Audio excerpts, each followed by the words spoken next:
I spend way too much money on these ingredients, so you would better like this video, hit subscribe. I saw this on Instagram and I was like, I've got to try that. We're gonna make homemade ice cream using cottage cheese. Are you serious? Ice cream from cottage cheese? And this is gonna be mint chocolate chip. So we have peppermint extract, spirulina. It's organic spirulina, so that's actually a big part of the cost. The video I watched on Instagram used honey, but said you could use maple syrup as well. Of course, I'm Canadian, so I had maple syrup in the fridge. Don't even take that into consideration when considering the cost of these ingredients. And for the chocolate, I figured we might as well use Feastables. So on Instagram, they said to use 1 cup of cottage cheese. Now, this is 500 grams, and Grok, AI Grok on X, told me that 225 grams of cottage cheese is equal to 1 cup. So I think what we're going to do is just double up the recipe. Now, the least expensive spirulina were these tablets. So I'm going to do like what your mom used to do and crush them up. The way she used to crush up your Tylenol or Advil and put it into jam for you. Ooh, 1 looks like a lot. I'm going to put 2 in there, I guess. Oh, wow.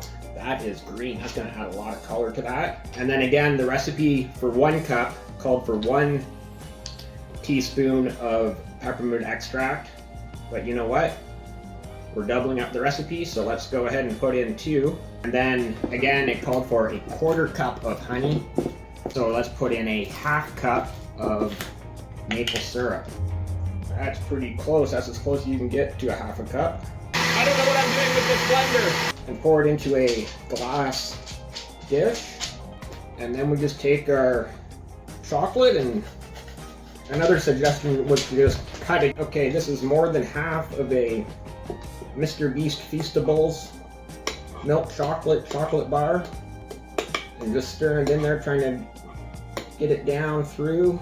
So guess how much all these ingredients cost. And remember, I only bought, what was it, the 4 ingredients? The peppermint extract, the spirulina, the cottage cheese, and the Mr. Beast bar. I have to cover this is aluminum foil, but I mean, that should work.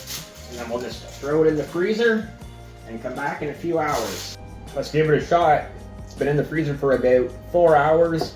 The outside is definitely frozen. The inside is still a little soft, but let's see. That is definitely mint chocolate chip ice cream, and it's pretty good. Thumbs up.